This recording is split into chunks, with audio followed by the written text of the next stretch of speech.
Hello everyone and welcome. My name is Roberto Corona. I'm an Italian anthroposopher and astrologer, and in this video we're going to talk about the next full moon in Aquarius on July 29, a moon that will very strongly activate the opposition between Jupiter and Pluto, which we discussed in the video of Jupiter's ingress in Leo and which we will revisit in this one. With this full moon we enter the very heart of the summer season, represented by the sign of Leo, a sign that in August will kick off the second eclipse season of the year, and in fact we're going to have two eclipses on August 12 and on August 28 respectively, so August is definitely going to be a quite challenging month. Here down below you can see the virtue to meditate on during the Sun's transit in Leo, indicated by Rudolf Steiner. That is, compassion becomes freedom. As always, let's take a look at the calendar to see what changed in the sky since the last new moon in Cancer on July 14. On July 18, we had the first perfection of the Uranus-Pluto trine, a very long aspect which we will discuss in this video and will accompany us at least until the first half of 2028. On July 22nd, the Sun entered Leo, followed immediately on July 23rd by Mercury's second stationing in Cancer, which finally turned direct. On July 26th, Saturn turns retrograde just 3 days before the full moon in Aquarius on July 29, and this is important because Saturn is the ruler of Aquarius, hence the ruler of the moon. On the festival front, this full moon in Aquarius accompanies us towards August 2nd, the pagan festival of Lammas or Lunasa, and especially towards August 10, St. Lawrence Day, which marks the arrival of the Perseids, the shooting stars that forge Michael's sword with the cosmic iron in the atmosphere of the Earth. This is a very important phenomenon because it counterbalances the Ahrimanic sulfur of summer. Okay, let's tackle the chart of the full moon in Aquarius, which brings forth the forces of the opposite sign of Leo into full manifestation in the world. Now, the full moon is located at 6 degrees and 30 minutes Aquarius in the starry image of Capricorn down here. And as you can see, it opposes the partile conjunction between Sun and Jupiter that we can both find at 6 degrees of Leo. Now, this opposition is closed by Uranus in a so-called Thales triangle. That is, Uranus is making a trine with Pluto on the one hand and on the other a sextile with both the Sun and Jupiter. Now, being in Aquarius, of course, the moon is ruled by the ruler of Aquarius, again, that's Saturn, and Saturn is in Aries, which in turn is also making a square aspect. There is this red line connecting Saturn with Mercury. Mercury that, as we said, has turned direct lately, but it is still very, very slow. Let's now tackle the meanings of the chart, starting as always with the physical meanings. The general theme here concerns, in particular, how the forces of Leo manifest themselves in the world. This is because it is a full moon. So basically, the Leo forces are reflected in the moon that is shining in Aquarius. So we can ask ourselves, how do the actions of our boss, our leaders in general, our politicians, all represented by Leo, how do their actions manifest themselves in the world? Does their way of acting satisfy the needs of Aquarius, that are Aquarius represents the people?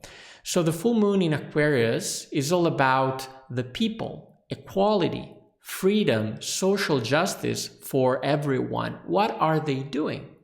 What are these leaders doing, right? Now, on the one hand, Jupiter seeks to satisfy social justice, but through this radiant generosity, right? Through these big demonstrations. After all, Jupiter is a benefic planet, so it doesn't necessarily want to bring, bad things to people, right? But on the other hand, we have Pluto. And Pluto in Aquarius represents the power of the masses, which rejects these gestures, these big gestures, because they see them as a sort of demagogic concession from the elite. Instead, Pluto in Aquarius is demanding true equality, not big gestures, but true equality and true social justice, right? On top of that, it must be said that Pluto in Aquarius, in its demand for justice, can become quite violent if necessary, much like during the French Revolution when Pluto was last in Aquarius, so it can be dangerous as well. To make it worse, Pluto is empowered by this green line, that's the trine between Pluto and Uranus in Gemini, which could trigger scandals and exposures through the media because Gemini is the zodiac sign of media and communication, creating a network at the service of revolt. So people start talking on social media and they build up these revolutions, as Twitter, for example, has done in the past, right? Now, this tension linked to communication on a small scale or the media on a larger scale is well represented also by the square between Saturn in Aries and Mercury in Cancer. Now, first of all, Saturn is the ruler of Pluto and the Moon. Hence, Pluto is sort of declined. It is understood through the lenses of Aries. Aries is the zodiac sign of the warrior, so it plays in favor of the struggle, right? On the other hand, we have Mercury that brings the discussion towards Cancer, significations such as national protection and security on a larger scale, or family as well as real estate matters on a smaller, more personal scale. Now, moving on to the psychological significations, the full moon in Aquarius can expose us to a certain degree of anger, which is the emotion that naturally rises whenever we witness injustice or we feel our personal boundaries pushed, our sense of freedom restricted. However, it must be said that Jupiter in Leo doesn't so much, lead to this, but rather it can create a misunderstanding, right? In fact, if instead of listening to our requests, right, the powerful Leos respond by essentially granting us something else, something that doesn't correspond in any way to what we are asking for. Now, the feeling here is not only that of, we haven't been listened to, but it easily becomes the feeling of being mocked, right?